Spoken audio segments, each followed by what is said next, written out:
देखो, मेंस के सिलेबस के लिए क्या करना, ध्यान से सुनना बड़े प्यार के साथ, ठीक। अब हम बात करने वाले मेंस की। इस क्लास को जो बच्चे देख रहे होंगे, 3-4 कैटेगरी के बच्चे। नंबर फर्स्ट, जिसका मेंस पूरी तरह क्लियर हो रहा। पहला तरीका बच्चा होगा, कैसे मानकर चलेंगे, 95 प्लस के आसपास उसके ऊपर मार्क्स है। और उसका जनरल कैटेगरी की बात कर रहा हूँ। कैटेगरीज भाई 5-10 नंबर कम कर लो, जिससे जो पूरा श्योर हो यार मेरा तो हाँ एग्जाम क्वालिफाई हो रहा है, अच्छा तो मैं तो इस बार मेंस लिख रहा हूँ, तो उसे क्या करना चाहिए, ये क्लास उसके लिए। दूसरा, जिसे डाउट कि पता नहीं होगा या नहीं होगा, उसे क्या करना चाहिए। एक तीसरी कैटेगरी का बच्चा, उसे यूं ही नहीं मालूम है कि अब मेरा इसमें तो इस एग्जाम में तो मैं बाहर हो चुका, लेकिन उसे इसकी एग्जाम की इच्छा थी, अब उसे क्या करना चाहिए। यही बच्चे होंगे पूरा का पूरा। या फिर चौथी कैटेगरी का बच्चा जो तैयारी करना सोच रहा होगा, मेंस कैसे लिखते हैं, क्या तैयारी होती है, कैसे होता, कैसे कैसे करना होता और क्या क्या करना चाहिए, स्ट्रेटजी क्या होगी, रणनीति क्या होगी। इतने बच्चों को मुझे मैसेज आए, इतने बच्चों के कम से कम 60 बच्चे तो आसपास जो इस टाइम मेरे पास क्वालिफाई करके तरफ बैठे हैं। 50-60 बच्चे भेजो मेरे खुद के, वही बात जो मुझसे ही पढ़े हुए, जो उनका पूरा श्योर हो चुका है कि हाँ इस बार मेंस लिखने वाले हैं, ठीक। इस बार मेरे पास टाइम कम है, तो मैं बताऊंगा कि अब करना क्या चाहिए। और ये पूरा मेंस का सिलेबस लगा हुआ पूरा का पूरा साइड में, ध्यान से समझ लेना, ठीक। पहली बात तो एक बात समझ लो, मेंस के लिए किसी का भी कोर्स तो पे मत करो, एकदम वाहियात चीज़ है। सही बात है, क्योंकि मैं तो अपना बैच स्टार्ट नहीं कर रहा हूँ अभी, सही बात है। तो किसी का कोर्स तो पे मत करो बिल्कुल भी, क्योंकि यार 7,000, 8,000, 30,000, 28,000 कहाँ यार, इतना कौन है। उसे छोड़ दो, 1-2% कैटेगरी के बच्चे होंगे, और वो भी इतना ज़्यादा आउटपुट नहीं निकाल पाने की जितना मेरी क्लास तक जो आज तुम सीख कर चले जाओगे।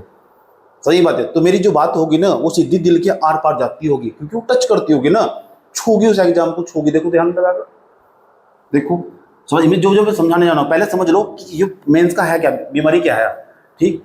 पहली बात तो ये होना चाहिए, जब बच्चे तैयारी करने चले ना, तैयारी करने चले, सबसे पहले ही मेंस की तैयारी करी जा। पता ही नहीं बच्चे कैसे उल्टी तैयारी कर। इस पेपर को ध्यान से देख लेना, 8 पेपर लगे हुए, और ये 1500 नंबर का पेपर हमारे पास। ये 1500 नंबर का, जो 1500 नंबर का, ये 1500 नंबर बस मुझे कितने नंबर चाहिए क्वालिफाई करने के लिए, और कहाँ कहाँ कौन कौन सा नंबर गेनिंग पार्ट होगा, समझ में आई हो। यह स्ट्रेटजी हर अपने अपने काम की स्ट्रेटजी निकालना है, अंधाधुंध बिल्कुल भी फॉलो नहीं करना। अपने काम की बातें निकाल लेनी चाहिए छात्रों को कि यार मेरे लिए कौन कौन सी काम की बातें होगी इसमें। तुम यूपीएससी वाली छात्र हो, तुम अपने काम की चीजें निकाल लेना है यहाँ से। तुम अगले साल एग्जाम देना, तुम अपने काम की बातें निकाल लोगे यहाँ से, कौन कौन सी काम को कि पेपर को तैयार कैसे करते हैं। आपको पता, आप 7-8 दिन में एक पेपर को बहुत अच्छे तरीके से तैयार कर सको मेंस के लिए। ये आसान काम हो गया यार, उस डेटा को दिमाग में रखना, डेटा को दिमाग में रखना और उसे जाकर एक्सप्रेस करना, वहां लिखना यार। उसे कैसे लिखोगे उसे, इसका मतलब। और दूसरा सबसे बड़ी समस्या हो, जब मेंस लिखने के बाद बाहर हटोगे, एक ही बच्चा जो बार बार मुझे बोल रहा था, एक ही प्रॉब्लम होगी, गुरुजी 5 क्वेश्चन छूट गए, गुरुजी मेरे 7 क्वेश्चन छूट गए। कारण क्या है, स्पीड मेंटेन नहीं हो पाई। उसका कारण क्या था, क्योंकि प्रैक्टिस नहीं है थी। और प्रैक्टिस है थी, सिलेबस भी सारा पढ़ा था, कोर्स में जाकर सब कुछ पढ़ा था, वो स्पीड, वो प्रैक्टिस नहीं बन पाई जो उस 3 घंटे में बननी चाहिए थी। और वो जो ऑथेंटिक समझ में नहीं आ रहा था, मैं इंट्रोडक्शन में क्या लिखूं, आधा से टाइम तो मेरा सोचने में चला जा रहा था। इसका मतलब ये भी बात तय होगी कि सब चीज पहले ही प्रिपेयर होनी चाहिए, कि मेरे को जाकर इस इंट्रोडक्शन में ये लिखना, ये कंक्लूजन में लिखना, और ये इस क्वेश्चन का बॉडी पार्ट होगा। क्या हम ऐसा कर सकते हैं कि 7-8 दिन में एक सब्जेक्ट खत्म करवा सका? हाँ करवा सका, मैंने इसे करवाई नहीं 7-8 दिन में। वो स्ट्रेटजी जब जब डिमोटिवेट होती है, मैंने 7 दिन का दिया, टाइम टेबल बनाकर ये इसने जाकर ऐसे ही तो लिखा, और क्या करा सका। समझ नहीं बात है। तो क्या करना, तो सारा खेल तो रणनीति का मस्त गाइडेंस बहुत बड़ी चीज है दुनिया में, सारा समय बचा दो सारा, ठीक। अगर अच्छा टीचर गाइडेंस मिले, ध्यान से सुन लेना अच्छे तरीके से। तो अब पहले नंबर पर हमारे पास जनरल हिंदी का 150 नंबर का पेपर हमारे पास, ये हमारे पास एसए का होगा, ये 300 नंबर का, 150 नंबर का पेपर हमारे पास होगा। 3 घंटे का, 3 घंटे के लगे नहीं पूरे पूरे। आपको 3 घंटे का टेबल पर बैठने की एक रणनीति बनानी होगी। 3 घंटे ना तो आपको इधर झांकना, ना देख झांकना, कॉपी के अंदर झांकना, अगर मेंस लिखने वाले छात्र हो तो। समझ नहीं बात है। तो टाइम भी 3 घंटे के बनाना, 3 घंटे प्लस 3 घंटे प्लस 3 घंटे, बीच में 10-10, 20 मिनट का गैप, अगर मेंस लिखने जा रहे हो तो। जनरल स्टडीज से पहला पेपर हमारे पास, ये भी 200 नंबर का, इसमें कल्चर आता होगा हमारे पास, हिस्ट्री आती होगी, ज्योग्राफी आती होगी, वर्ल्ड ज्योग्राफी आती होगी हमारे पास, और सोसाइटी वाला सेक्शन आगा इसके अंदर। बताऊंगा कौन सा स्टार्ट करना है बच्चे को, यहाँ सबसे पहले कौन सा पेपर स्टार्ट करना चाहिए और कैसे स्टार्ट करना, उसको बात करूंगा।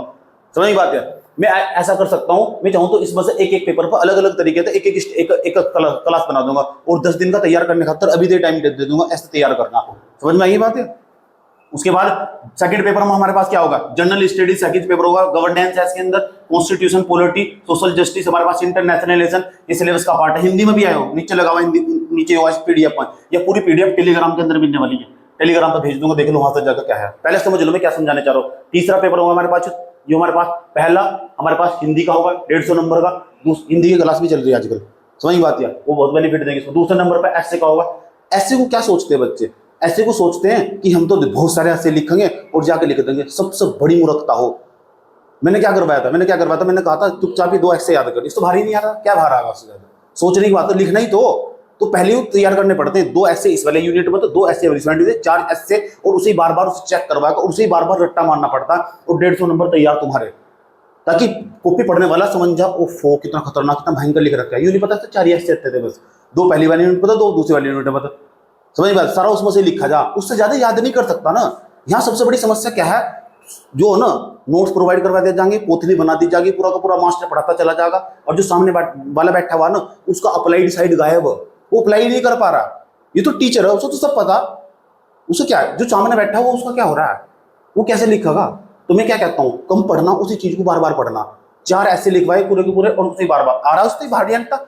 मैंने क्या कहा था, मैंने कहा ये 4 यूनिट में 4 ऐसे तय कर ले पूरे के पूरे, इसे याद कर लिए, याद करके जाकर लिख दे, ठीक है ऐसे के पेपर, समझ बात यार। तो क्या हो, वो रणनीति हो, फिर बार बार उसे चेक करवाना, सबसे बड़ी इसमें सबसे बड़ी समस्या हो पता क्या है, बच्चे को जो हो उसकी कॉपी चेक होकर नहीं मिलती। अगर उसकी कॉपी चेक होकर मिल जाए ना, उसे ये पता लग जाएगा गलती यहाँ कर रहा हूँ मैं, इंट्रोडक्शन में यहाँ प्रॉब्लम है मेरी, इस बॉडी पार्ट में यहाँ मेरी प्रॉब्लम है। आजकल टीचर एआई से कॉपी चेक करने लगे, ये नया टूल्स है, तो बिहार हटा दो ना टीचरों को भी, एआई से कॉपी चेक हो रही मेंस की, वाओ गजब की बात है यार, सही बात है। तो मैं तो टीचर का कोई काम ही नहीं रहेगा, मजाक नहीं कर रहा हूँ, ऐसे ऐसे टूल्स बना दिए, बताओ। अभी बताऊंगा इसके अंदर भी हम क्या, आज के समय में तुम्हारे पास इतना संसाधन मौजूद है ना, जितना संसाधन जितने विकल्प होंगे इतना ज्यादा कंफ्यूजन पैदा होगा, समझ बात है। इसलिए रिसोर्स को जो हमारे होंगे ना, उसे लिमिट करना होगा, लिमिट करना होगा, तो जब जाकर तुम अच्छा कंटेंट याद कर पाओगे और लिख पाओगे।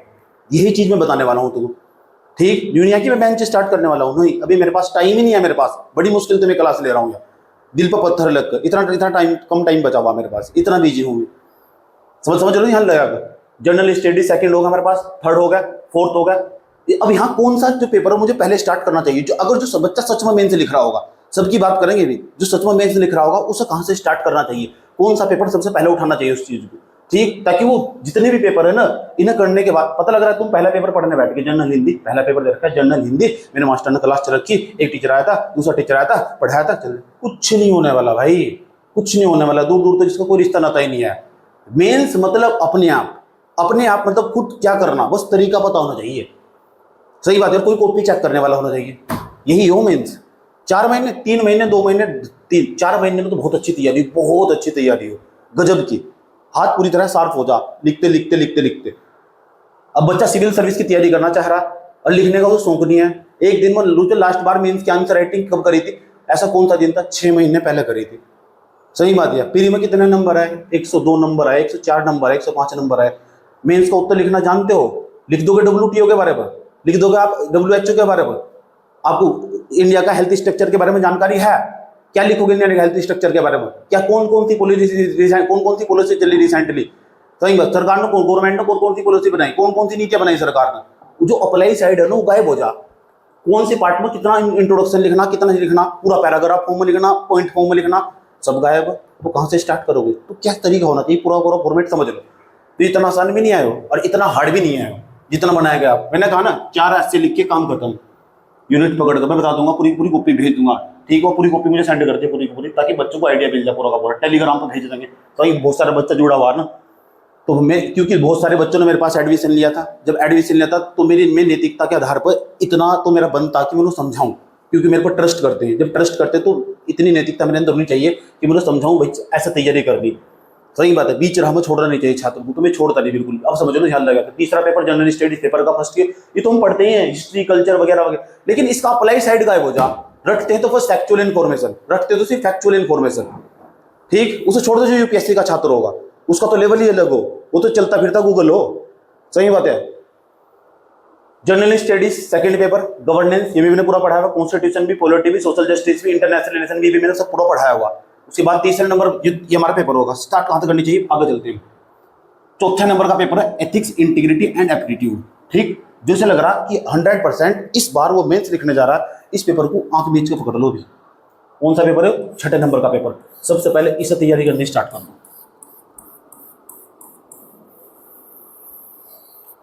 एथिक्स, इंटीग्रिटी एंड एप्टीट्यूड, ये पेपर पहले तैयार करो, पूरा 200 नंबर का पेपर है। समझ में ये बात? क्या कह रहा हूं समझ के? इसका कारण क्या है? एक तो तुम्हारा जो सोचने का तरीका एकदम तुरंत चेंज होगा। पहली यूनिट पढ़ोगे तुम, पहली यूनिट पढ़ो एथिक्स पढ़ोगे, क्या हो? इंटीग्रिटी एंड एप्टीट्यूड, भावनात्मक समझ, वही तो बोलते हैं हमारे पास। अब ये क्षमता, ऐसी ऐसी यूनिट पढ़ोगे ना जब जाकर इनके, तो इन शब्दों के बारे में जानोगे और अपनी जिंदगी में भी बहुत कुछ सीखोगे। यहाँ से अपनी जिंदगी में बहुत कुछ सीखोगे। 7 या 8 दिन के आसपास सबसे पहले इस पेपर को तैयार करना चाहिए। क्यों? क्योंकि तुम 8 के 8 पेपर को जब कर रहे होंगे तो तुम कभी निगेटिव नहीं होने। समझ बात यार? जब तुम पेपर तैयारी करने बैठी थी तो निगेटिविटी आई थी, बहुत कम आई। कारण पता क्या था? मैंने जान पूछ के लड़की को यही वाला सिलेबस पढ़ने को दे दिया था। मैंने कहा कि एक काम कर, सबसे पहले ये वाला सिलेबस तैयार कर ले। इसने कहा ठीक है। मैंने क्यों? टीचर को पहले पता ना, जब ये इस चीज में पढ़ रही होगी, मास्टर पढ़ा रहा होगा, उसके एग्जाम्पल सुन रही होगी, इसका शॉर्ट नोट्स भी बनवाया पूरा का पूरा, और इसे बहुत काम आया। धड़धड़ी ने फिर 7-8 दिन में कंप्लीट करने के बाद कुछ नहीं पढ़ना, 7-8-10 दिन तक सिर्फ इसी पेपर को पढ़ते रहो। 10 दिन तक, लेकिन ज्यादा नहीं बीतने चाहिए इसमें।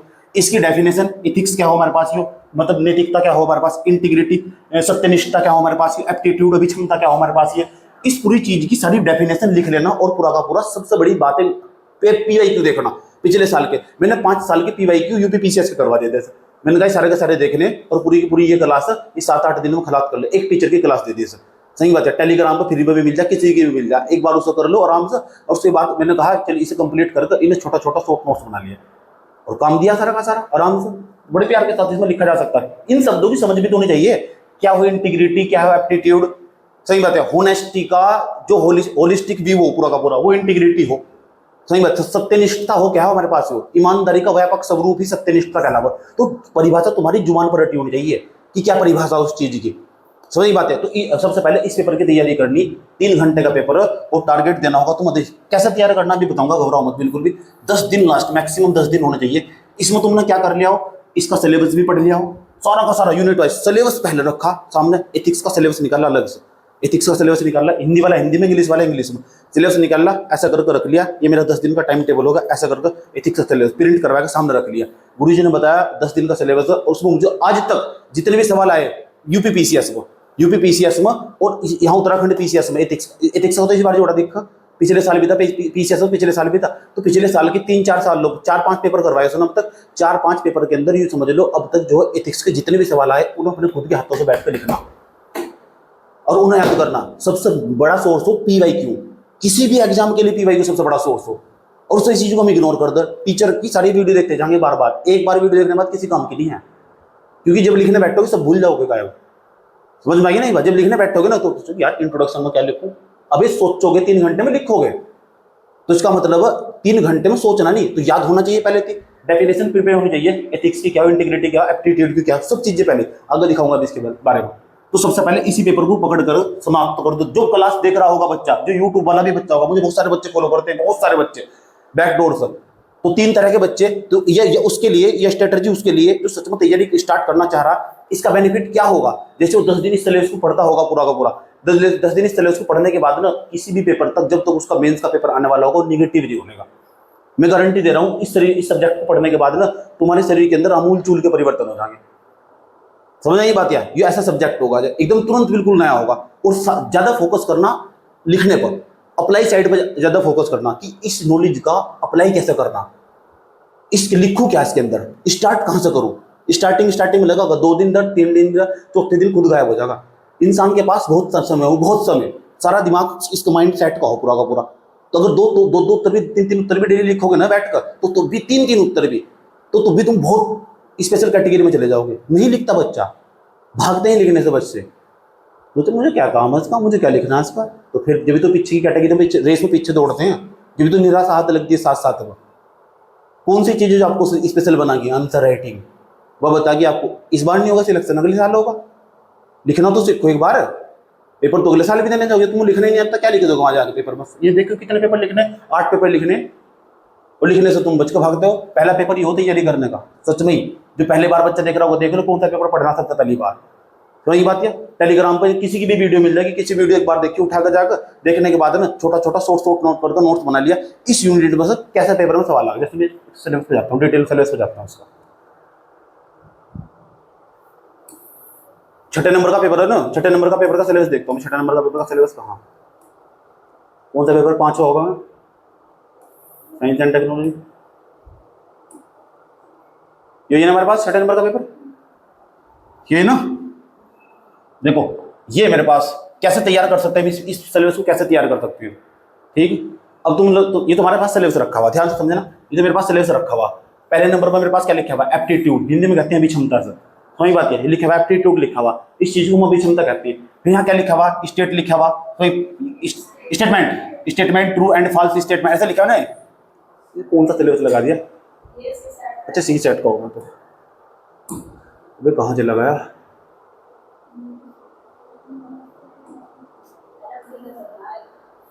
तेरी का चल रहा है, मैं इसका बाद होगा।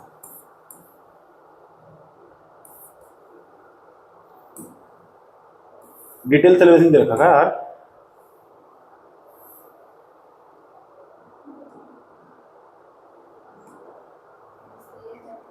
ये है ना 4 पीछे करो ना सब 5, ये हमारे पास है ना। इसे लो, इस वाली यूनिट को देखो हमारे पास क्या लिखा हुआ,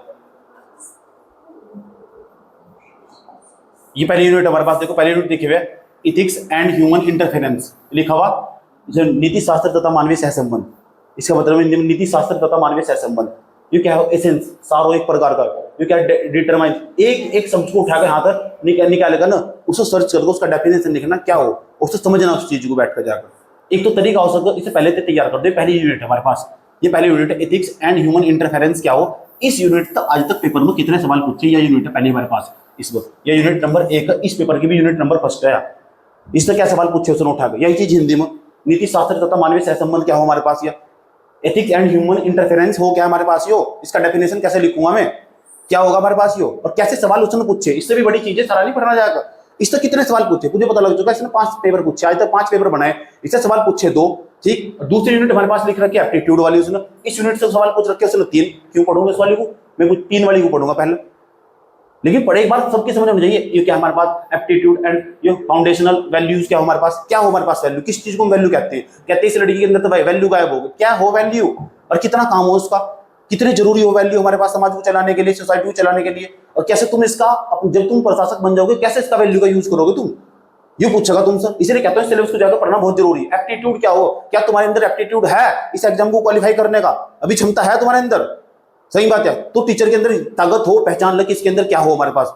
मैं कहने लगी ये लड़की सिविल सर्विस क्वालिफाई कर जाएगी, इसके अंदर एप्टीट्यूड है, यो एप्टीट्यूड और क्या हो एप्टीट्यूड, लेकिन इसे तो समझ होगी, एक तो समझ हो और एक हो हमारे पास लिखना, दोनों अलग चीज हो, समझ और राइटिंग दोनों अलग चीज हो, किसी चीज को समझना अलग बात हो और लिखना अलग बात है, समझ में यही बात है। उसके बाद हमारे पास इमोशनल इंटेलिजेंस, मेरी फेवरेट यूनिट है इमोशनल इंटेलिजेंस हमारे पास, जब मैं पढ़ता हूँ भावनात्मक समझ, यह सबसे यह क्या करेगी, इंसान की इमोशन जो इमोशन है ना वे बैलेंस कर देगी, ऐसा सच में पढ़ोगे तो सर, एक तो परिभाषा रटोगे, एक समझोगे क्या है भावनात्मक समझ क्या हमारे पास। कल को प्रशासक बना दिया, सही बात है, इसके सामने एक भिखारी आई और रोना स्टार्ट कर दिया इसके सामने, और रोना स्टार्ट कर दिया, और यह भी उसके साथ वहीं बैठ कर रो रही, या कहीं की प्रशासक है, या कहीं की प्रशासक है यार, ये सीखोगे ना इसका, क्यों सिलेबस तो देख लो क्यों पढ़ाया जा रहा हो, सही बात है। तो जब तुम इतने बड़े पद पर बैठने जा रहे हो तो सिलेबस को पहले पढ़ को तो चलो क्या है हो, तो ये तुम्हें बैलेंस कर दो चारों तरफ से, छोटी छोटी बात पर निराश नहीं हो जाओगे।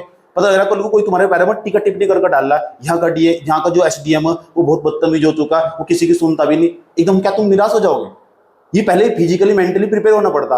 अब बच्चे जितने भी तैयारी करना बैठते कहाँ पढ़ते हैं सर, 2% बच्चे जो मेंस का सिलेबस पढ़ने बैठते हैं पहले, और जो सिलेबस है ना मेंस का, ये इंसान के व्यक्तित्व में सच में बदलाव करता। ये इसलिए मैंने स्टार्टिंग में लगाया, मैंने पढ़ा रखा है ना इसलिए बता रहा हूँ तुम। ये क्या हो, कंसेप्ट एंड देयर यूटिलाइज लिख रहा है ना, and application administration and governance हमारे पास, गवर्नेंस में कैसे यूज होगा इसका, इमोशनल इंटेलिजेंस का, भावनात्मक समझ कितनी जरूरी गवर्नेंस के अंदर, गवर्नेंस व्यवस्था, प्रशासन एक प्रकार का। अच्छा contribution and moral thinkers and philosopher from India and world, India के और वर्ल्ड के जो फिलोसोफर, दार्शनिक, थिंकर, विचारक, उनके बारे में पढ़ना मेरे भाई, उनका योगदान क्या है। सही बात है। और मैं ये तो बहुत सारे हो जाएंगे, हाँ बहुत सारे हो जाएंगे। किसने कहा बहुत सारे हो जाएंगे? पिछले साल का प्रीवियस ईयर क्वेश्चन पेपर देख लिया मैंने, क्या एक फॉर्मेट तैयार करवा रखा पूरा का पूरा, कोई सा भी आ जा, पूरा का पूरा कोई सा भी क्वेश्चन आ जा, पूरा का पूरा उस फॉर्मेट में जाकर उसको फिट करो, आराम से उत्तर तैयार है, किसी भी थिंकर का। सोचो इस बात को। तो ये डरो मत बिल्कुल भी, जिस चीज से डरोगे नहीं कहीं डरागी वो। और मेंस का सिलेबस बहुत पढ़ा, पहले यही सिलेबस पढ़ना चाहिए। यही बात सिविल सर्विस की तैयारी करने वाले छात्रों की सबसे बड़ी खास बात है, पहले इस यूनिट को अच्छी तरह तैयार करो, अच्छे ढंग के टीचर से पढ़ लो जाकर। समझने की बात है, ऐसे तैयार करना। हिंदी में भी यही सिलेबस, इंग्लिश में भी यही सिलेबस है, ठीक। ये लिखा उसके बाद हमारे पास public and civil service value, हमारे पास वही वैल्यू ऊपर भी लिखा हुआ, वैल्यू क्या हो हमारे पास। अब वैल्यू का यहाँ क्या काम होगा, सिविल सर्विस वैल्यू कौन से, public value, public service value कौन से हमारे पास, एथिक्स इन ह्यूमन एडमिनिस्ट्रेशन हमारे पास। उन वैल्यू का एडमिनिस्ट्रेशन में कैसे यूज करोगे, क्या है वो, लोक सेवा में कैसे यूज करोगे, उन वैल्यू का, मूल्यों का क्या योगदान होगा, कैसे यूज करोगे उसका, तो सिखाया जाएगा पहले। Status and problems, ethical concern and dilemmas in government and the private institution, law, rules, regulation and conscience and as resource of the ethical guidance. ये सब चीज जैसे जो मैं तुम्हें यहाँ पढ़ाई थी ना पीछे 3 साल 4 साल पहले पढ़ाई थी मैंने तुम्हें, यही चीज आज मुझे वहां मेरी मैडम जो हो उसको पढ़ा रही थी पीएचडी की रिसर्च मेथोडोलॉजी में। सही बात है कि रिसर्च में एथिक्स का क्या यूज होगा। मैंने क्या पढ़ाया था तुम्हें, चारों डायमेंशन में मैंने तुम्हें एथिक्स पढ़ाई थी। मैंने कहा मेडिकल में एथिक्स को कैसे यूज करते हैं, जो हमारे पास पॉलिटिकल, आजकल पॉलिटिक्स के अंदर ना पॉलिटिकल एथिक्स वो गायब होगी, राजनीतिक नैतिकता जिसे कहते हैं वो गायब होगी, राजनीति में नैतिकता ही गायब होगी। इस बात को तुम्हें समझना, ये तो बहुत अच्छा चलेगा, बहुत टॉप का। ये हमारे पास प्रोबेबिलिटी इन गवर्नेंस, हमारे पास इसे भी समझाएंगे, हमारे पास ये क्या हो, कॉन्सेप्ट ऑफ द सर्विस। तो ऐसे टीचर को ढूंढना जिसकी क्लास देखी 40-50 क्लास देखी उसने, जिसने आज तक नहीं पढ़ा तो ऐसे ही करना चाहिए। 40 क्लास देखी, 40 से 50 क्लास, और उसको सारा सिलेबस एक बार पढ़ा रखा, उसका मोटा मोटा आइडिया होगा। फिर तुम जाओ एक एक यूनिट को पकड़ कर, उसका पकड़ने के बाद 10 दिन से ज्यादा नहीं, सही बात है, 8 दिन, एक दिन में 5 क्लास, 5 8 40, 8 दिन में समाप्त। उसके साथ साथ 5 क्लास देखे के साथ साथ उसकी आंसर राइटिंग भी उसके साथ कर दी, यूनिट वाइज आंसर राइटिंग के साथ करनी पूरी की पूरी। 8 दिन में सिलेबस खत्म हो जाए, 10 दिन में हो, समझ नहीं, वैसे ज्यादा का सिलेबस भी नहीं है। और फिर सबसे बड़ी बात है उसका शॉर्ट नोट बनाकर उसका याद करना प्रत्येक यूनिट वाइज। एक तरीका ये होगा तो ये तैयारी करने का। अब उस बच्चे पे जाते हैं जिसने एक बार सारा सिलेबस पढ़ा हुआ, ऐसा भी तो होगा, बहुत कम, उसे क्या करना चाहिए, पढ़ा हुआ तो उन्हें सारे वर्ड की समझ भी है, उसे क्या करना चाहिए, एथिक्स एंड ह्यूमन इंटरफेरेंस, इस यूनिट को ही उसको डालना चाहिए चैट जीपीटी पर। अब मैं तुम आधुनिक टूल का इस्तेमाल करना सिखाता हूँ इस यूनिट का, और इस यूनिट को ना पूरी कॉपी कर दो यहाँ से लेके यहाँ तक की ना, आराम से चैट जीपीटी पर डाल दो। और चैट जीपीटी जैसे डाल लो, चैट जीपीटी ऐप पर डाउनलोड कर लो, आधुनिक टूल सा इसका एआई है, उसको डाल लोगे ना बहुत अच्छे तरीके से, मैं इसको खूब तरीके से इस्तेमाल कर सकते हो। और एआई से लिखो, हेलो चैट जीपीटी, मुझे इसमें से यूकेपीएससी के लिए मेंस के क्वेश्चन और उसके आंसर बना के दो, ताकि मैं मेंस में बहुत अच्छा उत्तर लिख सकूं। उसने दिए 4 या 5 उत्तर बना के, इसके आराम से 4 या 5 उत्तर को उसकी प्रैक्टिस कर लो, अपने हाथ से लिख कर देख लो, उसमें से काम का डेटा। एक तरीका हो सका, ये समय कम लगेगा, 5 उत्तर तैयार करके चलो, 4-5 उत्तर बढ़िया करके रट्टा मार के चलो, मतलब 2 उत्तर तो उसमें से ऐसे रट कर रखो, कुछ भी आ जाए यूनिट तो आराम से एक शब्द भी दिख गया वही लिख दोगे। समझ में आया बात, या क्या तरीका हो सका, ये सबसे बढ़िया तरीका, समय कम लगेगा। समझ में ये बात है कि ये आधुनिक टूल्स है। हमारे टाइम पर किताब, मैंने कहा किताबों को जत्था इकट्ठा हो जाता था मेरे पास, कभी मार्केट में वाली किताब लेके नहीं आ रहा, कभी ये किताब लेने जा रहा, इतनी किताबें मेरे पास इकट्ठी तो चली गई। और आज के समय में चैट जीपीटी ने वो सारे काम आसान कर दिया। जब भी मेरे को कोई किताब चाहिए पढ़नी हो, मन कराओ तो चुपचाप जाओ, उसकी बुक का नाम लिखा, मैंने कहा हेलो चैट जीपीटी, मुझे इस बुक की थोड़ी समरी करके दे दो, ये बुक मेरा पढ़ने का मन हो रहा है। सही बात यार, आराम से दे देगा। 20 मिनट, जो 20 मिनट में उस बुक को पढ़ दूंगा मैं, वहीं उस बुक को मैं पढ़ने में 7-8 दिन लग रहे थे, और सारा उसका एसेंस पता लग जाएगा, सारा पता लग जाएगा उसका। ये हो आधुनिक टूल्स का इस्तेमाल, मैं इसके अंदर यूज करना, पता लग चुका। तो बच्चे को जब भी सबसे पहले तैयारी स्टार्ट कर दी, अगर उसे जो अपने आप को बैलेंस करना और तैयारी में सस्टेन करना, 4 महीने बनाकर रखना, तो उस बच्चे को तैयारी ऐसा करनी चाहिए, सबसे पहले इस सिलेबस को समाप्त कर देना चाहिए। और ये सिलेबस सच में इंसान के सच में व्यक्तित्व में बदलाव करता होगा, जैसे तुम्हारे अंदर कर दिया ऐसे बदलाव, मेरे अंदर भी बहुत ज्यादा मात्रा में बदलाव कर दिया। मैंने कभी पढ़ा था 2019 में सिलेबस को,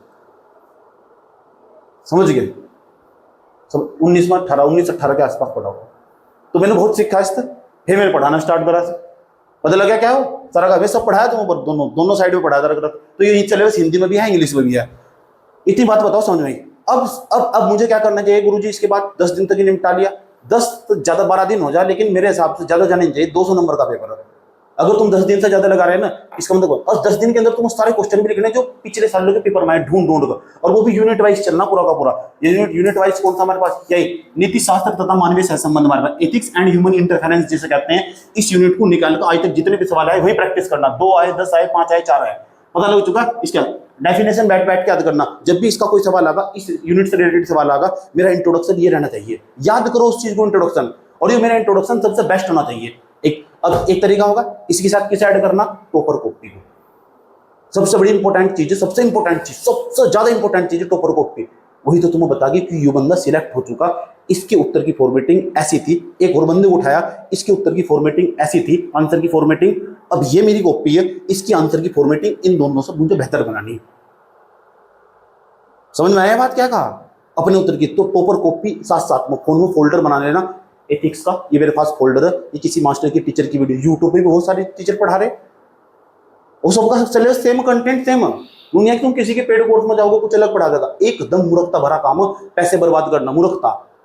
सही बात है, अपने दिमाग को रन करो, सब पढ़ा हुआ यूट्यूब पर, सब ये सारी यूनिट, बस तरीका किसी को नहीं पता। ऐसी क्या चीज है जो नेट पर मौजूद नहीं है, नेट पे की चीज मौजूद नहीं है, तुम खुद, और खुद को खोजना तो खुद ही मेहनत करनी पड़ेगी।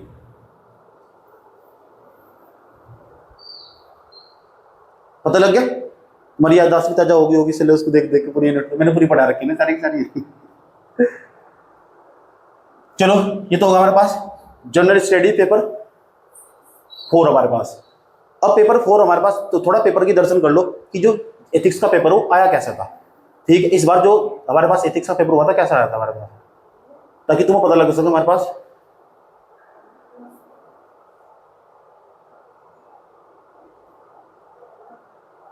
पेपर में सवाल कैसे आए थे हमारे पास एथिक्स का, यही है क्या, समझो। देखो सवाल, तो इस सवाल को देखना पूरा का पूरा, यूनिट वाइज चलना पूरा का पूरा, 10 दिन से ज्यादा ना लगा उसमें। क्या सवाल पूछा, कितने शब्दों की सीमा, सबसे बड़ी चीज है पेपर देखना। 3 चीज अगर तैयारी करनी मेंस की, आगे से 10 दिन में से पेपर को समाप्त करना, एक पेपर को, इससे ज्यादा का काम नहीं है इसमें। मन शांत करना पड़ेगा पूरा का पूरा, और डेडिकेशन बनाना पड़ेगा। सोशल मीडिया को मेरे को यूज नहीं करना बिल्कुल भी। दूसरा, मुझे घर से किसी कैंडिडेट से कोई मतलब नहीं है, मेरे को बैठकर 10 दिन तक लिखना, ये मास्टर ने मेरे को बता दिया, क्योंकि मुझे कई सारे बच्चे मैसेज करते पर्सनली भी, टेलीग्राम पर भी, यहाँ भी वहां भी ढूंढ रहे मुझे। तो मैंने कहा ना, मेरी मोरल ड्यूटी बनती है मैं बताऊं जाकर कि भाई तैयारी कैसे करनी।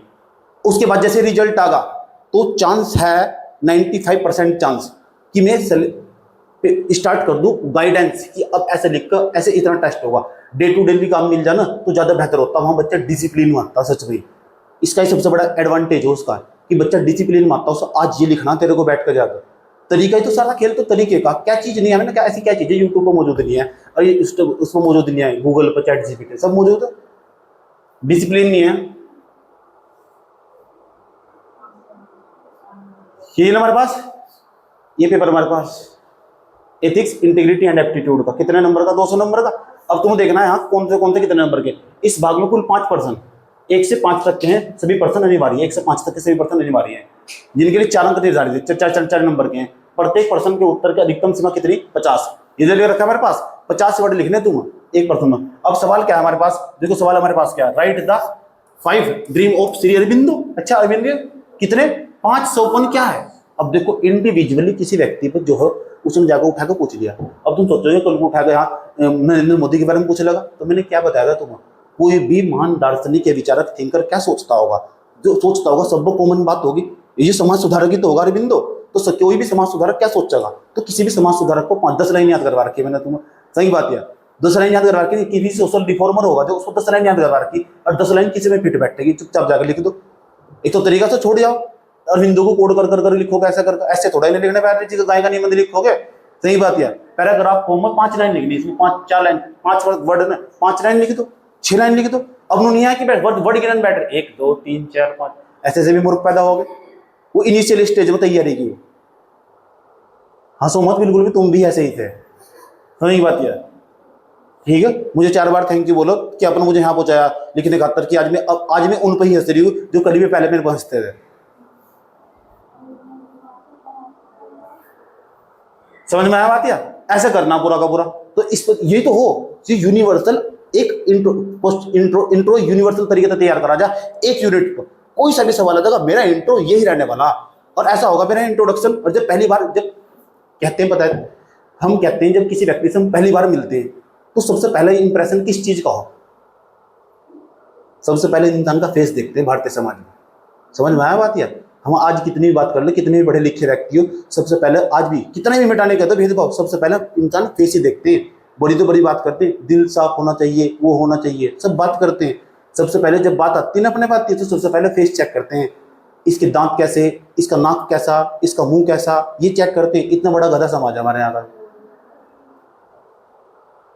इसलिए जब तुम्हारा उत्तर चेक करने वाला होगा ना, उसका पहला मुकाबला कॉपी चेक करने वाला का इंट्रोडक्शन से होगा। और इंट्रोडक्शन में तुमने इस तरह तैयार कर रख रखा है, हाल ही में ये घटना अभी घटी, रिसेंटली ये घटना अभी घटी, और तुमने सोचा अच्छा ये तो घटना मुझे भी नहीं पता थी, इन्हें शुरू में एग्जांपल दे दिया। अब ऐसा लग रहा है अपने आप ना, ना यार मैं कमजोर हूँ, ये ज्यादा होशियार ले नंबर। ऐसा कर तो इंट्रोडक्शन बेस्ट होना चाहिए। उसके बाद बॉडी, और दूसरा क्या, उस क्वेश्चन की जो डिमांड थी ना वो फुलफिल होनी चाहिए। जो उसने पूछा था उसे टच करना चाहिए। फैक्चुअल इन्फॉर्मेशन बहुत हो, लेकिन यूं नहीं है कि तैयार नहीं करा जा सकता। तैयार करा जा सकता तो समय कम लगेगा आपका। अगर मैं करवाया ना इस बार मेंस का बैच चलाया, हाईली चांस चला दूंगा पूरा का पूरा, लेकिन रिजल्ट आने के बाद, इससे पहले मैं कुछ नहीं छेड़ने वाला, इसलिए मैंने पहले ही सलाह दे दी करना कैसा। सबसे पहले हमारे पास मैंने कहा सिलेबस, एकदम सिलेबस वही टेबल जैसे ऐसे लगा होना चाहिए। दूसरे नंबर पर टॉपर कॉपी यहाँ साइड में, टॉपर कैसे लिख रहा है। तीसरे नंबर पर पिछले सालों के सारे 4-5 पेपर, और साथ में यूपीपीसीएस के पिछले 4-5 सालों के पेपर के पर्सनली सोल्व करने होंगे, वो डेली पर्सन पत्र पढ़ने बैठ कर। सबसे पहले जब भी हम पेपर की तैयारी करने बैठे 10 दिन तक तुम इस पेपर को तैयार करना। पहले सिलेबस देखना, दूसरे नंबर पर सिलेबस देखने के बाद ये पर्सन पत्र देखने, पढ़ने सिर्फ ही है, ऐसे ऐसे सवाल आते हैं।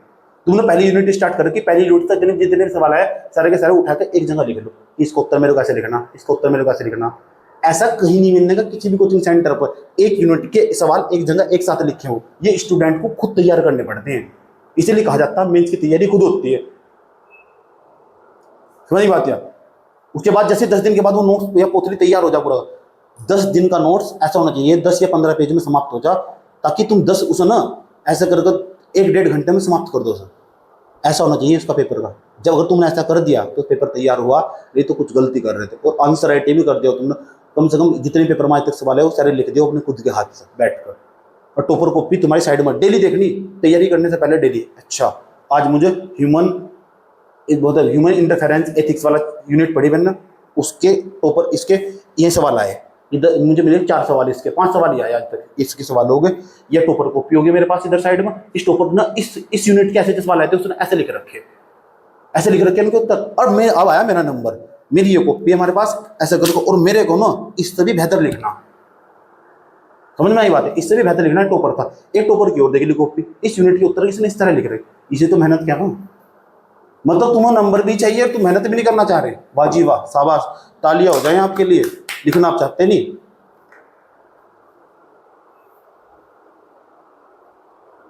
पढ़ो, एक्सप्लेन द स्ट्रेंथ, लिखा हुआ ना, explain strength aptitude and it's impact on behaviour with example. ये तो पूछ रहा है हमारे पास, क्या पूछ रहा है हमारे पास, ये हमारे पास पूछ रहा है कि जो एप्टीट्यूड हो उसका स्ट्रेंथ क्या हो यार, शक्ति क्या है उसकी, उसका इंपैक्ट क्या पड़ेगा व्यवहार पर, इसकी प्रभाव क्या पड़ेगी हमारे पास। उदाहरण दे देकर समझाया मैंने, अभिवृत्ति के चाणक्य वाला एग्जाम्पल भी दिया था मैंने तुम्हें। सही बात है, उसको आराम से लिखा जा सकता है बड़े प्यार से, एक एग्जाम्पल कोट करा आराम से, उसके बाद लिखते चले गए हमारा, जैसे लिखे होंगे। सही बात है, क्या लिखा था इसके अंदर, बताना मुझे क्या लिखा था। मैंने वही याद करवा रखा था, जो मैं क्लास में डिस्कस कर दूं ना वो ज्यादा देर तक याद रहेगा। हाँ, डेफिनेशन लिख कर एप्टीट्यूड की पूरा का पूरा एग्जांपल दे देना, 50 शब्द देना पूरा का पूरा, ऐसे दे दो। यानी वो टीचरों से पता होना चाहिए तुम्हें एप्टीट्यूड का मतलब क्या हो और उसका एग्जांपल क्या तुम्हारे पास है कोई। और एग्जांपल जो हो इसलिए ज्यादा महत्वपूर्ण होते हैं, आपकी टीचिंग स्टाइल को भी सुधारते हो। अब आप केवल डेफिनेशन बताकर चले जाओगे, अगर आप उसके साथ एग्जांपल दोगे तो मैं क्या करूँ, मेरे जैसा व्यक्ति जब पढ़ाता होगा ना सबसे पहले एग्जांपल कब तक फेंक कर बच्चे के मुंह पर पहले फेंक कर मारता। सही बात है, ये पढ़ा तुम्हारा एग्जांपल, उसे तुरंत समझ में आ जा। तो टीचिंग के भी बहुत सारे मेथड हो, यूरोप में टीचर कैसे पढ़ाते हैं, अमेरिका में कैसे पढ़ाते हैं, सबका अलग अलग स्टाइल हो। मैं देसी भाषा का यूज करता हूँ, ज्यादा लोगों तक पहुंचती होगी। हिंदी पट्टी के लोग ज्यादा सुनने का प्रयास करते हैं। सही बात है, तो मुझे पता ना किस चीज पर कहाँ किसका कितना अनुपात रखना, कौन सी क्लास में कौन सी चीज का अनुपात कितना ज्यादा रहना चाहिए। और ये सारा खेल पता किसका हो, एजुकेशन का, पढ़ने लिखने का। हमारा ज्यादातर टाइम पूरा का पूरा सारा टाइम पूरा हो अध्ययन में बीतता। हम रील नहीं है, हम रील की दुनिया से बहुत दूर रहते हैं। तुम्हें पता नहीं मेरा इंस्टाग्राम पर कोई अकाउंट नहीं है, पता ना तुम, कोई मैं इंस्टाग्राम नहीं यूज करता, मुझे समझ में नहीं आता, सेकेंडरी कंटेंट है वो। इंस्टाग्राम, सोशल मीडिया, सब ये सब इनसे काफी दूर हो गए। और मुझे तो बहुत कंजर्व टाइप का रहना बहुत अच्छा लगा, अपनी दुनिया बहुत मस्त लगा। ये सोशल मीडिया ले रहे मजबूरी बना मेरे लिए, मुझे पसंद भी नहीं है जरा सा भी। समझने की बात है, क्योंकि यहाँ एक तो एक महाज्ञानी पढ़ा हुआ कि ऐसे थोड़ा ही ना हो, अगर आप यूट्यूब पर फेमस नहीं हो तो आप अच्छे टीचर नहीं हो, ये कोई मानक है? कौन निर्धारित कर रहा है? ऐसे मेरे से भी बहुत ज्यादा अच्छे अच्छे टीचर हैं जो बेचारे ऑफलाइन पढ़ाते हैं और पूरी 40 साल उसने वैसे ही काट दिए। जब यूट्यूब भी नहीं आता तो क्या वो अच्छा टीचर नहीं आता? 40 साल अपने वैसे ही काट दिए। समझ नहीं बात है। और जितने भी यहाँ पढ़ा रहे हैं ना सर, इनका सबका सीनियर हूं मैं।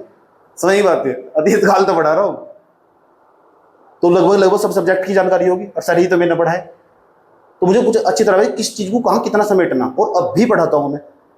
सही बात है।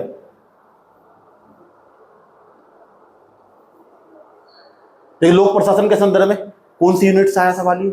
जब इतना फिल्टर करना सीख जाओ, ऐसा थोड़ा ही ना हाथ पे हाथ रख कर बैठे जाओ, ऊपर से कोई आगे पापा की परी या परा आगा तुम्हारी कुप्पी में पेन को कुछ चलना स्टार्ट कर देगा। ऐसा कभी प्रैक्टिकली पॉसिबल नहीं है ना। जो बताया ना मैंने, कितनी मेहनत होगी उस बच्चे, कितनी मेहनत होगी। एक यूनिट को देखा, पकड़ा, उसके उत्तर तलाशना, टोपर कॉपी देखना, 5-6 घंटे भागेंगे, पूरा दिन एथिक्स में जी, एथिक्स में पूरा दिन सब्जेक्ट को महसूस करा जा, फील करा जा बैठकर, अगर सच में लिखना तो। सही बात है, 10 दिन में सब्जेक्ट तैयार पूरा का पूरा, वही आउटपुट आ जाएगा, निकलेगा। नैतिकता और मूल्यों का असर एक साथ, नैतिकता और मूल्यों को अक्सर एक साथ जोड़ दिया जाता है। एक तो नैतिकता, एक मूल्यों, मैंने समझा नहीं पूरा एथिक्स और वैल्यू क्या हो, इन दोनों को एक साथ कंबाइन कर सकते हैं, एक साथ जोड़ देते हैं। अच्छा, विशेषकर तब जब भ्रष्टाचार खराब या प्रशासन से निपटने की चर्चा की जाती है तो टिप्पणी कीजिए, पूछ रहा है हमारे पास, कमेंट करना इसके बारे में, क्योंकि मैंने बताया तो दोनों का काम क्या हो हमारे पास है, भ्रष्टाचार में दोनों का काम क्या हो हमारे पास। कितनी बड़ी बात है यार, भारत में वही ईमानदार है जिसे कभी भ्रष्टाचार करने का मौका नहीं मिला। समझ की बात यार, हर व्यक्ति यहाँ भ्रष्ट है। जिस संस्था की तुम तैयारी कर रहे जाओ उसको पूर्ण रूप से आरोप लगे हमेशा सीधे, ये फ्री एंड फेयर नहीं है। समझ की बात यार, फ्री एंड फेयर रियलिटी है यार। एक पेपर करवा रहे हो तुम लोअर पीसीएस का, तुमसे 9 सवाल तुम गलत बना रहे हो बच्चे के, क्या कर रहे हो तुम बैठे?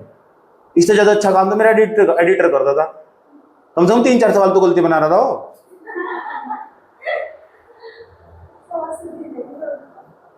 वो रोज बोले कि मेरा एडिटर डेली टेस्ट बना रहा, और इनका 1 साल में 1 बार पेपर बना रहा है। तो नहीं हो रही तो नौकरी तो छोड़ दो ना, तो नौकरी क्यों कर रहे हो तैयारी? क्यों मतलब क्यों बैठे हो वहां से, किसी पद पर क्यों बैठाया था मजाक? इन पे पेपर नहीं बनने। और पता क्या बताओ, इनकी जो स्टैंडर्ड हाईली क्वालिफाइड लोग बैठते पेपर बनाते, कहाँ की क्वालिफाइड है? पहले इन्हें लाओ खींच कर मेरे पास, बताऊंगा कहाँ की क्वालिफाइड है।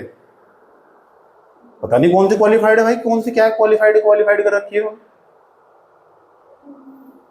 समझ गए क्या है सवाल? पेपर देखो, ये तो पार्ट बनागा, पार्ट 1 में 5 सवाल होंगे, करने नहीं मारिए, 50 शब्द लिखने पूरा का पूरा। अब तुम सारे यूनिया की बिल्कुल इसका उत्तर लिखना, जो इस बात मैच खाती होगी वो उत्तर लिखना। सही बात है, समझाना चाहिए। इसका मतलब क्या, हमारे पास सार्वजनिक अधिकारियों को परिवर्तनात्मक उद्देश्यपूर्ण पेशेवर, अच्छा सार्वजनिक अधिकारियों को जो हमारे पास, अच्छा पब्लिक जो ऑफिसर्स होंगे, शुड बी इनोवेशन, हमारे पास इनोवेटिव है ना, इनोवेटिव ऑब्जेक्टिव प्रोफेशनल, ठीक है, परिवर्तनात्मक उद्देश्यपूर्ण पेशेवर और कुशल होना चाहिए, स्किल होनी चाहिए उनके पास। स्किल नहीं है तो गया वो, ठीक है। तथा समुदाय और सरकार के लिए बेहतर परिणाम प्राप्त करने के लिए क्या करना, कार्य करने चाहिए, टिप्पणी कीजिए। तो बताओ समुदाय के लिए कैसे बेहतर काम करेगा? छत्तीसगढ़ दंतेवाड़ा वाला एग्जांपल नहीं है, वहां के डीएम ने कितना अच्छा काम करा, उसका एग्जांपल देते हुए उत्तर को आगे बढ़ागा। तो चाहे दीपक रावत का एग्जांपल देते हुए आगे बढ़ेगा। सब बात अलग है, दीपक रावत को खुद आरोप लगते भ्रष्टाचार के। अब हमारे पास पर ये देखो, पार्ट 2 हमारे पास कितने पर्सन है इसमें? टोटल 10, 6 से लेकर कहां तक? 15 तक, 6 से लेकर 15 तक सभी पर्सन करने अनिवार्य है। प्रत्येक पर्सन में कितने अंक? 8 अंक।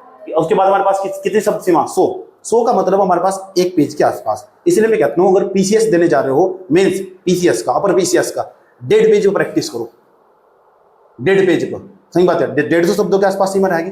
अगर यूपीएससी देने जा रहे हो तो 2 पेज पर प्रैक्टिस करो। कितने पेज पर? 2 पेज पर प्रैक्टिस। ये यूपीएससी खास बात हो समझ। और याद करने का डेटा, इनपुट साइड पे ज्यादा ध्यान देना, इनपुट के साथ साथ पढ़ने के बाद दिमाग में कितना रहेगा इस चीज पे ज्यादा ध्यान देना। मैंने देखा बहुत सारे बच्चे सुबह से लेकर शाम तक कॉपी पे बैठे रहते हैं। क्या कर रहे हैं? पढ़ रहे। पिछले साल क्या कर रहे थे? पढ़ रहे। उससे पिछले साल भी क्या कर रहे थे? पढ़ रहे। आउटपुट क्या है? 0। कारण क्या है? क्योंकि तुम लोग खुद ही आउटपुट पर ध्यान नहीं दिया। 4 पेज पढ़ने के बाद दिमाग में क्या रह गया था? और कुछ कुछ तो मुझे ऐसे ऐसे महान मूर्ति भी रखे। पेपर तो चल रहा है उसका, पेपर तो उसका लोअर पीसीएस का, तो पेपर लोअर पीसीएस का। मैंने कहा क्या कर रही हो? उपन्यास पढ़ रही हूँ। एक नोवेल पढ़ रही थी, लाइब्रेरी में जाकर नोवेल पढ़ने बैठी हुई, ऐसे ऐसे महान मूर्ति पैदा होगा धरती पर। फिर कहाँ का नंबर आ जाएगा? जिस टाइम पर जिस चीज की जरूरत हो पढ़ना चाहिए ना,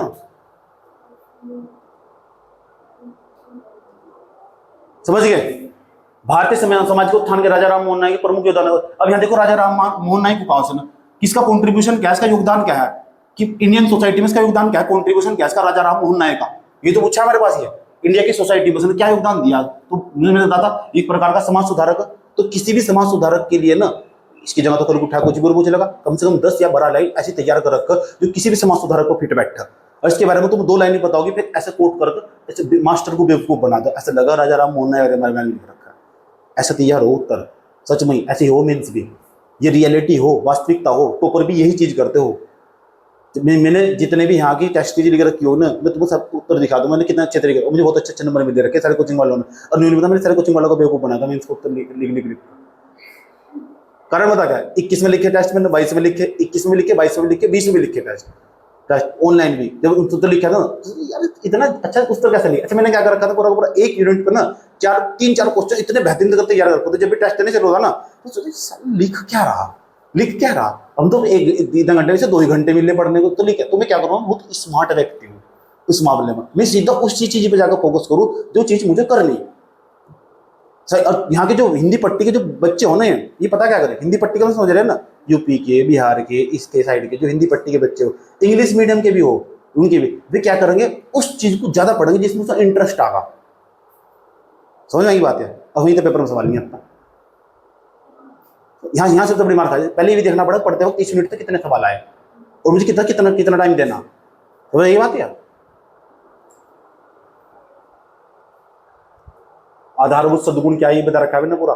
सद्गुण हो हमारे पास क्या क्या, आधुनिक समझ की रिलेवेंसी क्या है, कितना रिलेवेंट है हमारे पास ये मॉडर्न टाइम में। गांधी जी के अनुसार नीति प्रकाशन, कितनी बात करी मैंने गांधी के बारे में, पूरी गांधीयन फिलोसफी पढ़ा डाल ली थी तुम साथ साथ। ये पढ़ाया नहीं मैंने, ये तो मैंने गवर्नेंस में पढ़ाया। हमारे पास ये क्या हो, हमारे पास गवर्नेंस पढ़ाया नहीं, गुड गवर्नेंस क्या हो हमारे पास, गुड गवर्नेंस का सबसे अच्छा उदाहरण क्या है हमारे पास, अटल बिहारी वाजपेयी, मायावती। सही बात, ये हो गुड गवर्नेंस। सुशासन के लिए सेवक पूर्ण परानुभूति का गुण होना चाहिए, क्या है इंग्लिश में, एम्पैथी। पढ़ाया नहीं पता है, पर इन्हें परानुभूति लिखा है, मैंने समानुभूति लिखवा रखा है। सही बात है। तो हमारे पास ये क्या है, empathy is the considered and important due regard disposal in a civil servant of effect. तो ये तो परिणाम, सहानुभूति क्या, एम्पैथी है हमारे पास, कितनी एम्पैथी कितनी नहीं है तुम्हारे पास, क्या वर्ड क्या है, डेफिनेशन लिखेंगे, कितना लिखा जाएंगे, 100 शब्द 1 पेज, इसका मतलब मोटे मोटे तौर पर 1 पेज। बहुत एग्जाम्पल के साथ अपनी बात को बताओगे, कभी मार दिखाओगे और सबसे ज्यादा अच्छे नंबर मिलेंगे। चाह कभी काट ही नहीं सकता, करप्शन कर ले कितना भी कर लगा, फर्स्ट रैंक सेकंड रैंक वाले को जो एलिजिबल है ना, एलिजिबल है, तो ये समझ जाओ वो तो जागा ही जाएगा, ऊपर तो कोई नहीं काटने का।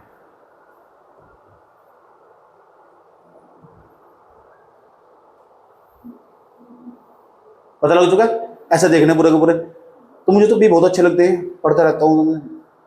देखो कितना अच्छा वर्ड लिखा हुआ, पढ़ो सर।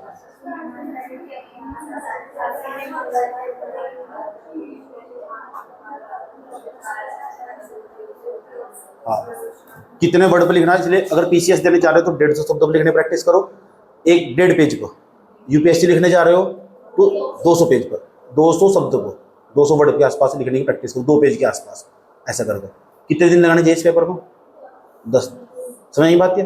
जब 10 दिन हो जाना तो उसके बाद मैं बताता हूँ उसके बाद कैसे करना चाहिए। तो एक तो तरीका ही होगा हमारे पास। अब हमारे पास जाना है, हमारे पास क्या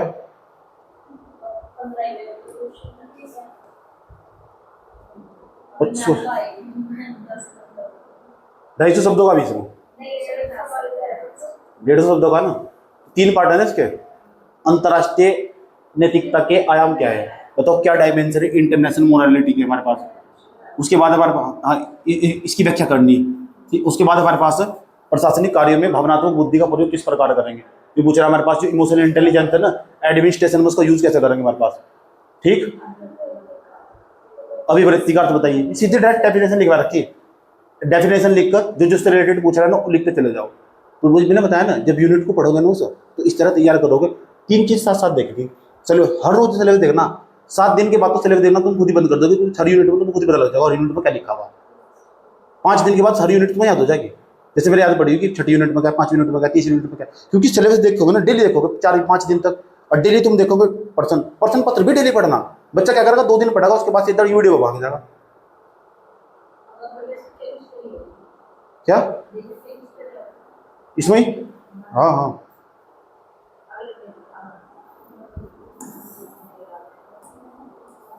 देखिए यहाँ हमारे पास अगर नहीं एक प्रकार का केस स्टडी बना देना स्टार्ट कर देगा हमारे पास।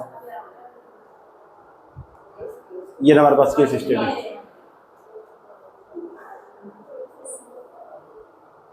ये केस स्टडी है हमारे पास, तो ये भी है हमारे पास, इसे भी लिखने का एक अलग ही तरीका हो। ठीक, बता दो कैसे लिखना हो, तो आसान है। सबसे नंबर तो हिंदी मिल जा, बहुत नंबर मिले यहाँ से। केस स्टडी, इसका उत्तर कैसे लिखना पड़ा, ये बहुत आसान हो, नंबर प्राप्त कर सको।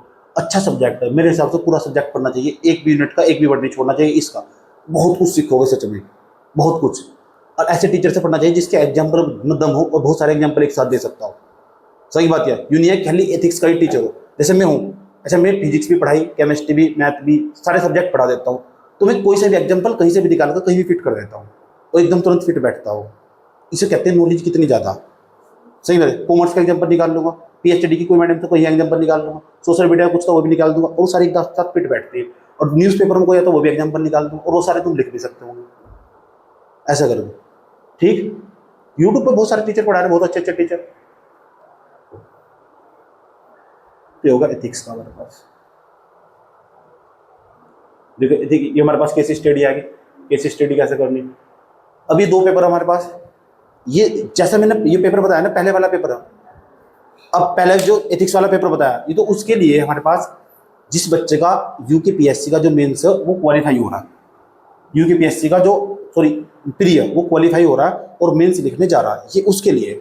अब उसका क्या करें, जिसको डाउट है उसके लिए भी तो कुछ बताओ। जो भी संकम, जो भी संकम, अब वो भी 2 प्रकार का व्यक्ति, उसकी एज कम, पीसीएस यूपीएससी की तैयारी में अच्छे वाला विद्यार्थी है और यूपीएससी की तैयारी करने जा रहा है, तो उसे भी यही करना चाहिए। क्या यूपीएससी तैयारी करने जा रहा है तो अभी तो मेंस ही पढ़ना पड़ेगा मेरे भाई, तो उसका मतलब उसके लिए भी यही तैयारी होगी हमारे पास, तो उसे भी यही करना चाहिए। डाउट, अब उस विद्यार्थी के पास जाते हैं जिसे यूपीएससी को कोई लेना नहीं है और यही करना था, लेकिन वो डाउट में, अब वो क्या करेगा, समझ रहे ना। मुझे तो सबका सोचना पड़ते हैं, सबका साथ सबका विकास। कौन सा विकास हो, समावेशी विकास, समझ गए। अब उसको क्या करना चाहिए, वो मेंस नहीं लिखना, यूपीएससी से कोई लेना देना नहीं है उसका, उसकी इच्छा नहीं है पीसीएस का मेंस लिखना था डाउट में, तो कोई दूसरा जो पेपर है ना उसकी तरफ शिफ्ट कर जाना चाहिए डाउट में। तो उसे क्या करना चाहिए, मेरे हिसाब से क्या करना चाहिए, उसे सिर्फ आंसर नहीं, राइटिंग नहीं करनी चाहिए, आंसर देखने चाहिए, सिर्फ आंसर देखने चाहिए और मेंस देखने चाहिए। एथिक्स से शुरुआत नहीं करनी चाहिए ना, उसे हिस्ट्री, पॉलिटी, ज्योग्राफी, इकोनॉमिक्स ऐसे सब्जेक्ट, क्योंकि वो अगर इसकी तैयारी नहीं कर रहा होगा तो उसके दिमाग में दूसरा पेपर चल रहा होगा। समझ गया, जैसा वीडियो का पेपर आ रहा है सामने, यहाँ स्टेट का पेपर या कोई सेंट्रल लेवल का पेपर होगा, तो हिस्ट्री, पॉलिटी, ज्योग्राफी, इकोनॉमिक्स पढ़ते ही होंगे वहाँ भी, उसे वहाँ तैयार कर करना चाहिए। समझ की बात है, उन सब्जेक्टों की तरफ मूव करना चाहिए और उन सब्जेक्टों के साथ साथ जो पेपर उठाकर दूसरे पेपर पर जाकर, अच्छा इस पेपर को पढ़ने के बाद कौन से पेपर पर जाना चाहिए, इस पेपर को पढ़ लिया तो बच्चे को कौन से पेपर पर जाना चाहिए। सही बात है, इस पेपर, ये पेपर पहला है, ये उसके लिए जिसे पक्का श्योर हो हाँ मैं कर सकता हूँ और इस तरीके से करना। मैं तो ऐसे ही करवाता हूँ, सही बात है, मैं तो ऐसे ही कराता हूँ। मैंने कहा दे दिया तुम्हारे पास ये यूनिट है, ऐसे तैयार होगी, आज ही हो, आज शाम को उसका टेस्ट होगा, चलो जाओ। मेरा काम तो सिर्फ तरीका बताने का, टीचर सिर्फ एक मीडिएटर हो। समझ में आया नहीं बात यार। और दूसरा क्या है कि आप मुझे कहते हैं कि आप बात बहुत करते होंगे, क्यों करते हैं बात, क्योंकि ज्ञान है उसके पास, उसका ज्ञान रील्स उत्पन्न हुआ इंस्टाग्राम की। सही बात है, उसका ज्ञान ऑथेंटिक परमानेंट यूजीसी से अप्रूवल भी रखा सर। समझ में, वो 4 साल का बच्चा नहीं है, एक टीनेजर्स नहीं है वो। समझ बात यार, वो पढ़ रहा और पढ़ा रखा उसने, वो शिक्षक टीचर है वो, उसे सब पता दुनियादारी का। ठीक है, वो देख कोना कोना घूम आया, दुनिया का कोना कोना घूम आया यहाँ से, दुनिया में जब बाहर निकल रहा हूँ भारत का कोना कोना घूम लिया। तो जितना तुम किताब में पढ़ोगे इतना तो मुझे वैसे ही जानकारी, तुम पढ़ रहे कैमूर की पहाड़िया में कैमूर की पहाड़िया देख भी आया, तो अंतर तो होगा ही डिफरेंस। तुम पढ़ रहे कैमूर की पहाड़िया देख भी आया, तो अंतर तो होगा ही डिफरेंस। समझ की बात है, तुम पढ़ रहे धोलावीरा में धोलावीरा देख भी आया, तुम पढ़ रहे इंडस वैली सिविलाइजेशन में, इंडस वैली सिविलाइजेशन पता नहीं कितने सारे स्थल देखे है, कितनी सारी साइट देखे है, तो डिफरेंस तो होगा ही।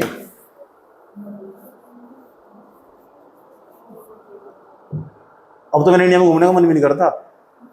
अब सोचो वही चीज रिपीट हो जाएगी बार बार जाकर।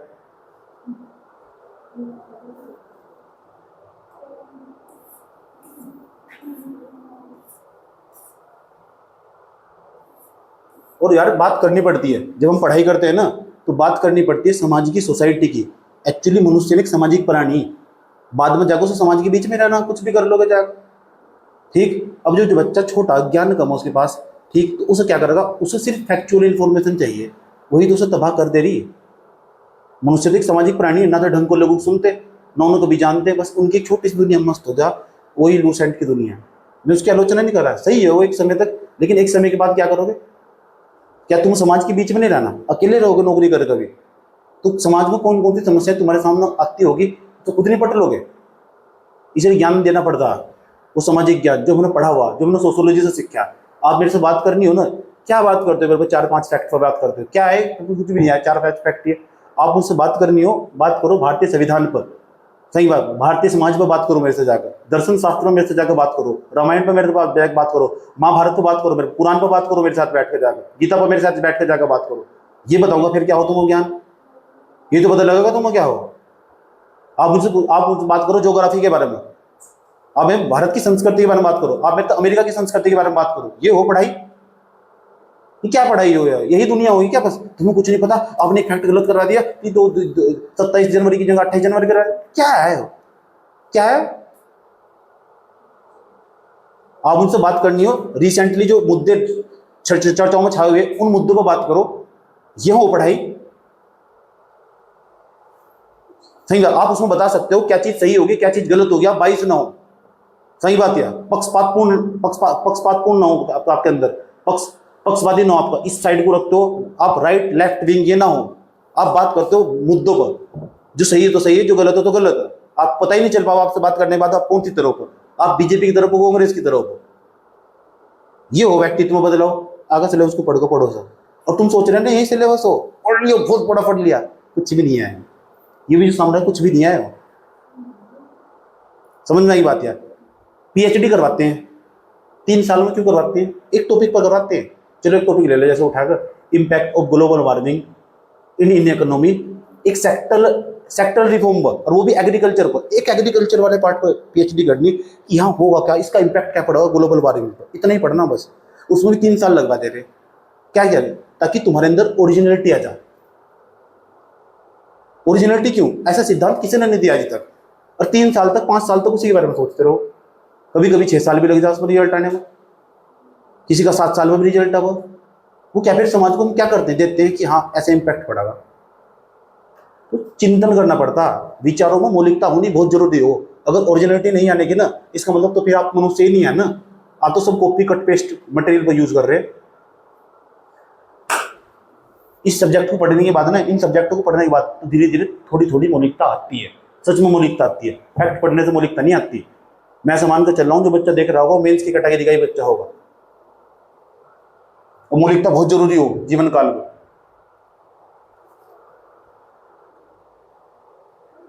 कौन सा गए हो? 5वां गए हो? ठीक, कॉपी देखते हैं कुछ और था।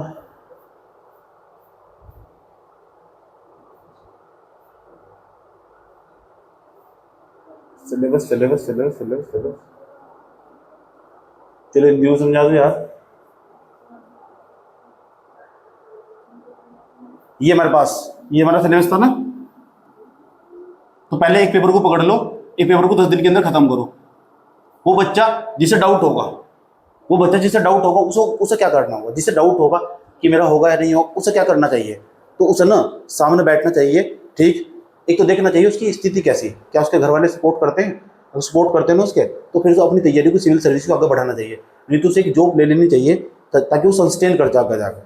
सही बात है, लेकिन अपनी तैयारी नहीं रोकनी चाहिए, बिल्कुल भी नहीं रोकनी चाहिए तैयारी, ठीक। तो उसके लिए क्या करना चाहिए? ये सब्जेक्ट पर फोकस करते हैं बच्चे सबसे ज़्यादा, उसे थर्ड को पकड़ कर पढ़ देना चाहिए आराम से, बड़े प्यार के साथ। हिंदी आजकल मैं पढ़ाई रहा हूँ, काम चल जाएगा, पूरा का पूरा हिंदी आराम से काम कर जाएगा, इतना ही काम कर जाएगा। जितना मैंने तुमको बताया। निबंध केवल 7 या 8 दिन का खेल है, मेरे पास बैठोगे 7 दिन में कंप्लीट करवा दूंगा। इतना अच्छा निबंध लिखोगे शायद ही कोई लिख पाएगा। 5 दिन में मैं तो निबंध तैयार करवा दूँ। समझ गई बात यहाँ? क्योंकि मैं याद करवाऊंगा ना, लिखो भी आओगे क्या। मेन क्या है, तुम्हारी कितनी नॉलेज मायने नहीं रखती, उस नॉलेज का यूज कॉपी में कैसे लिख दिया वो ज्यादा मायने रखा। मैं सारी नॉलेज है मुझे, एक तरफ में खड़ा हुआ, सही बात है। और मेरा जो मैं पेंस पे बैठ ही नहीं पाया यूपीएससी, फायदा क्या है इसका? मेंस में गया था बैठने, लिख नहीं पाया तो मुझे कुछ फायदा ही नहीं है ना इसका, सब बेकार होगा। तो लिखना जरूरी है उसके अंदर। उसे क्या करना चाहिए, उसे भारतीय समाज संस्कृति के अंदर एक तो वर्ल्ड ज्योग्राफी पर ध्यान देना चाहिए, वर्ल्ड ज्योग्राफी इस जीएस फर्स्ट को पकड़ लेना चाहिए, इसके प्रश्न पत्र देखते रहना चाहिए और फैक्चुअल इन्फॉर्मेशन पढ़नी चाहिए सारी की सारी। बस प्रश्न पत्र देखते रहो जिससे डाउट हो, प्रश्न पत्र प्रश्न कैसे आते हैं, लिखो मत बिल्कुल भी, सही बात है। वो पहले जॉब, अपनी जॉब सिक्योर कर लो कि हाँ मुझे इस बार जॉब ले लेनी, तो उसे क्या करना चाहिए, इसे वर्ल्ड जियोग्राफी इनके प्रश्न देखने चाहिए, प्रश्न और दूसरा सिलेबस देखना चाहिए कि इस तो प्रश्न कैसे आते हैं। ये तो वहां भी पढ़ोगे, ये तो दोनों तरफ पढ़ते हैं, इधर भी पढ़ते हैं इधर भी पढ़ते हैं, तो प्रश्न देखने में क्या बुराई है, प्रश्न देखने में तो कोई बुराई नहीं है ना। उसके बाद हमारे पास पोलिटी वहां भी पढ़ते हैं, पोलिटी यहाँ भी पढ़ते हैं। भारतीय संविधान को अच्छी तरह डिटेल से पढ़ लेना चाहिए, उसे डिटेल से तमीज से, सही बात है। इंटरनेशनल रिलेशन को इनके प्रश्न देख लेने चाहिए, इसके प्रश्न देख लेने जरूरी, क्योंकि भारतीय संविधान तो वहां भी पढ़ेगा, फैक्चुअल इन्फॉर्मेशन यहाँ भी पढ़ेगा। उसके बाद क्या करना चाहिए उसे कि इसमें हमारे पास इन्वायरमेंट, इनके प्रश्न देख लेने चाहिए कैसे प्रश्न आते हैं, और टॉपर कॉपी देखनी चाहिए क्योंकि टॉपर कैसे लिखते हैं। जैसे रिजल्ट आ जाना फिर उसे पता लगा उसका रिजल्ट होगा, तो फिर उसको फिर मूव कर देना चाहिए, अब उसका आधा रास्ता आसान हो जाएगा। समझ में आई बात है?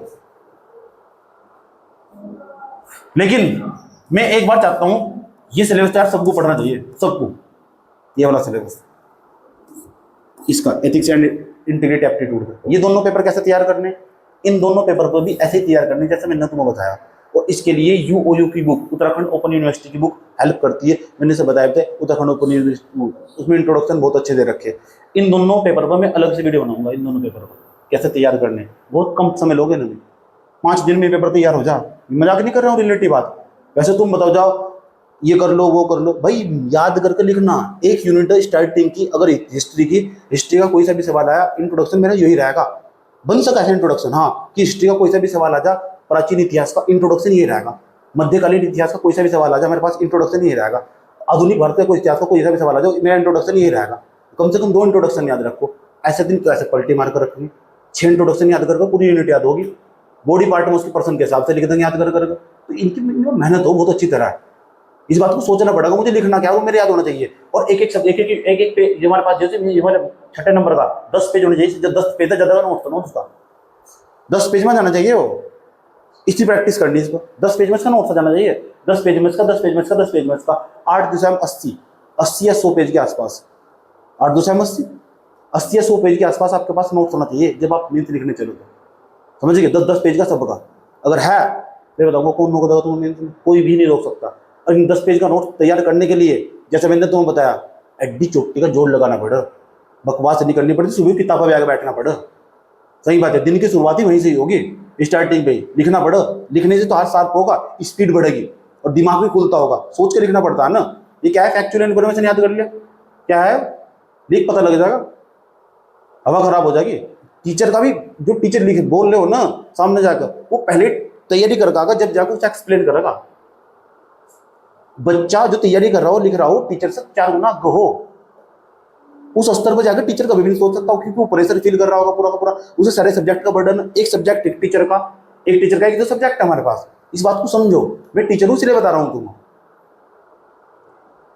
बच्चे पे ज्यादा प्रेशर हो, टीचर पे क्या प्रेशर हो, वो तो पढ़ा के चला जाएगा। हाँ, एक ही टीचर अगर सारे सब्जेक्ट पढ़ा रहा फिर तो प्रेशर बनना उसको। उन्होंने कहा आप अपनी तारीफ कर रहे हैं रियलिटी है ना, तो मेरे को तो बोझ ही पढ़ता चला जाता है ना।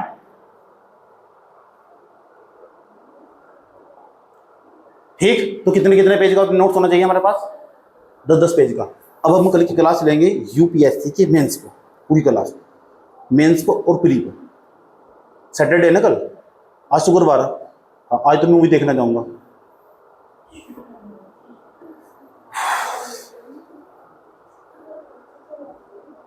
उसके बाद हमारे पास इस पे मैं क्लास बना दूंगा पूरी। ये हो मेंस की तैयारी करने का तरीका। अगर इतना दम है तो इसकी तरफ चले जाना। इंटरव्यू कितने नंबर का, 150 का, 150 का ना, तो 150 नंबर का इंटरव्यू, आ जाएगी तेरी इंटरव्यू कॉल? आ जाएगी, चांस है। अगर आ जाएगी तो अच्छी बात है, आ जानी चाहिए। 7-8 बच्चे मेरे पास, 7-8 बच्चे मेरे पास ऐसे जो टिक टॉपर और जिन्हें पूरा प्रॉपर मात्रा में मैंने गाइड करा था, बाकी थे मैंने लगाया निकाल के मेंस लिख दोगे, हिम्मत ही नहीं हुई इनकी, खाली बैठे वहां जाकर सारे के सारे। फिर कह रही जी हमारी दिमाग में नहीं आया। दिमाग में तो कैसा आता है, जो आंसर राइटिंग की प्रैक्टिस ही नहीं करी। 4 महीने में जो प्रैक्टिस हो जाएगी वो कभी भी 1 महीने में नहीं हो सकती, याद रखना बात है। जो 1 साल में प्रैक्टिस हो जाएगी वो कभी भी, समझ जाओ, कभी भी 6 महीने में कभी भी नहीं हो सकती। सही बात यार। तो कल का मैं तुम्हें बताऊंगा यूपीएससी वाला कैसे, क्या करना, क्या स्ट्रेटजी होगी उसकी, प्री की और मेंस की, और मुझे इतना सारा नंबर कैसे प्राप्त हुआ। मेरा रिजल्ट चेक कर ले रहा हूँ जाकर। सही बात यार। तो अभी पेपर में हुआ था काफी डिफिकल्ट, जीएस बहुत जीएस डिफिकल्ट था ना,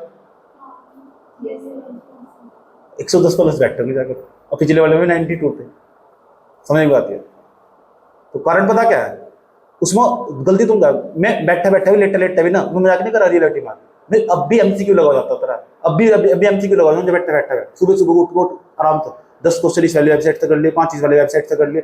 असल में अब मैं कर रहा लगातार, और तुम कर रहे हो वहाँ लास्ट के टाइम पर जाकर 3-4 महीने में, तो डिफरेंस तो होगा ही। मेरे को पहले ही पता, मतलब सुबह को उठाया ना पूरा का पूरा, तो चल भी रहा, मैं कहीं मॉर्निंग वॉक पर निकल गया, चलो सुबह घूमना निकल गया, तो मैं वहां भी बैठा बैठा नहर के पास भी एमसीक्यू कर रहा था, तो उसका इम्पैक्ट पड़ा। तो मुझे पता था उसका, वो मैंने रीड कर लिया था। मुझे तो भी जीएस में कभी भी प्रॉब्लम नहीं होती थी।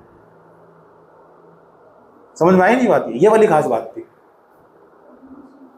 तो हम कल को बात करेंगे कौन से वाले पेपर पर, यूपीएससी वाले पेपर पर। यूपीएससी वाले पेपर को प्री का और मेंस का, क्या तुम एडिटोरियल डेली पढ़ना होगा, उसका होगा तो कितना बेनिफिट होगा। तुम्हें 2 उत्तर तो डेली लिखना ही लिखना, मतलब 1-1.5 घंटा तो समझिए भाई, 1-1.5 घंटा तुम नाश्ता भी तो खराब कर देते हो, नाश्ते में भी नहाना धोना सुबह को, तो 1-1.5 घंटा अगर क्यों नहीं पढ़ते अखबार, मतलब बिना अखबार पढ़े क्या कर लोगे बताओ।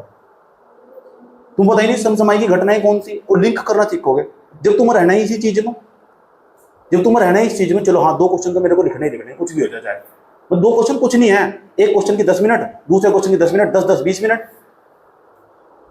ये 30 मिनट मान लो ज्यादा ज्यादा, समझे।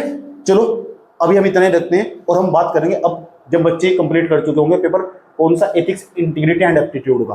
तो जिस बच्चे ने क्लास दी होगी, देख ली होगी, अभी तुम्हें रिजल्ट आने दो, रिजल्ट आने के बाद हो सकता है मैं सारा पढ़ा दूं पूरा का पूरा, ठीक है। रिजल्ट आने से पहले कुछ नहीं है। दूसरा क्या है, बीजीबी बीजीबी तो बहुत हूँ व्यस्त हूँ मैं आजकल बहुत ज्यादा। सही बात है। तो मैं रिस्क भी नहीं लगता, पूरा प्रैक्टिस करवा दूं ना बुड़बक की तरह। ये उस मेरिट जा रही 104 पर, इन गा रहे थे मेरे 95 आ रहे थे। सही बात है, ऐसी बदतमीजी करता नहीं। हाँ तरीका बता दिया मैंने, ठीक। आप इसके लिए मुझे थैंक यू भी बोल सकते हो। बैठ जाओ।